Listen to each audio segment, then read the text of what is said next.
আইলাম জীবনে রে। আসসালামু আলাইকুম প্রিয় দর্শক, আমরা চলে আসলাম হবিগঞ্জে এসে এক ভাইরাল খালাকে পেয়ে গেলাম। এই যে দেখতে পাচ্ছেন, খালা আপনার বয়স কত? ৪৫। ৪৭ বছর বয়স। এই খালা যা গান গায়, বিশ্বাস করেন আপনারা তার গান যদি শোনেন আপনারা অবাক হয়ে যাবেন। খালা আমাদের দর্শকদের একটা গান শুনিয়ে দেন। যারে আমি আইলাম জীবনে রে, সে কি আমার দেখলে চিনবে গো, ও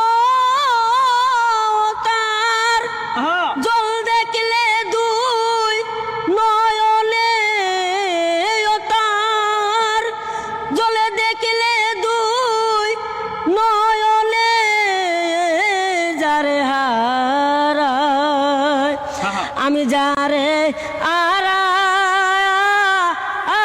আইলাম জীবনে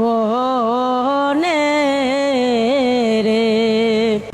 ও বাদল জরা নিঠুর শ্রাবণ মেঘে ডাকা ছা, ও বাদল জরা নিঠুর শ্রাবণ মেঘে ডাকা ছা, এমন দিনে আড়াই আছি রে, ও দরদি আমার গোরের চাদরে। কি খালা, খালো কি গেছে কেন অন্য কেউ রেলে?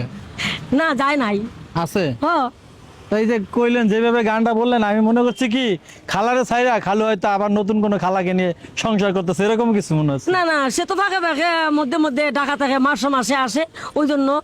মানে মাসে মাসে আছে, ওই যে আছে না একটা গানের মতো, এরকম একটা গান আছে না খালা, আছে। একটু শুনে দেন। বন্ধুরে কই পাবো সখী গো, ও সই গো আমায় আরে বলো না, বন্ধুরে কই পাবো সখী গো, ও সই গো আমায় আরে বলো না,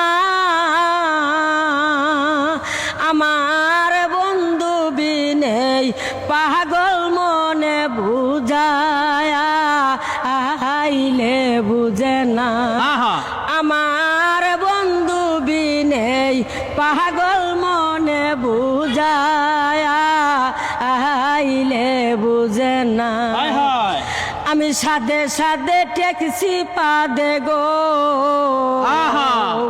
ও সই গো দিলায় আমি শুনলো আনা, সাদে সাদে ট্যাক্সি পাদে গো, ও সই গো দিলায় আমি শুনলো আনা, আমার প্রাণ পাখিও রে যেতে ছায়ার দো ওর জমানে না, আমার প্রাণ পাখিও রে যেতে ছায়ার দো ওর জমানে না। আহা, কি গান শোনালো দর্শক শ্রোতা। খালা আপনি কি করেন? আমি কিছু করি নাই, বাসাতে থাকি। তো গান বাজনা কতদিন যাবত করেন? গান বাজনা অনেক দিন ধরে, আমি মনে করো যে ৩০-৩৫ বছর ধরে। ৩০-৩৫ বছর ধরে? তা খালুরে পাইছেন কই? খালু রে আল্লাহর তরফ থেকে আল্লাহ মিলাই দিছুন। কি বিয়ে যে করছেন বাবা মার পছন্দে না নিজের পছন্দে? হ্যাঁ, বাবা মা তো নাই। বাবা মা নাই? জি না। নিজের পছন্দ করছেন? হ্যাঁ। কেমনে কেমনে কি? ওইটা মাজারা গেছিলাম, মাজার থেকে মনে হলো যে আল্লাহ আমার জোড়া মিলে দিয়ে দিছে। খালুরে মাজারে টোকাইয়া পাইছে, তো সেই টোকাইয়া পা খালুর সঙ্গে কিন্তু খালা সংসার করতেছে। তো খালা সবাই তো বুঝলাম, তো এই যে আপনার গান যারা দেখলো তাদেরকে কিছু বলবেন কিনা? হ্যাঁ, আপনারা দর্শক যারা আমার গান দেখছেন যদি আপনারা আর ভালো লাগে থাকে আমার জন্য তাহলে একটু সাপোর্ট করবেন, দোয়া করবেন। আপনি একটু দোয়া করবেন, লাইক করবেন, লাইক Comment কমেন্ট করবেন। শেয়ার করবেন, একটা চেষ্টারে ফলো করবেন। তো যাই হোক দর্শক শ্রোতা, যে যেখান থেকে দেখছেন, আপনাদের সবার কাছে অনুরোধ করব এই ভিডিওটা শেয়ার করবেন, আর আপনারা একটু আপনাদের মতামত জানাবেন। এই যে খালা এই বয়সে এসে এত সুন্দর কণ্ঠে গান করলো, সেটা আপনাদের কাছে কেমন লাগলো। তো সবাই ভালো থাকবেন, আল্লাহ হাফিজ।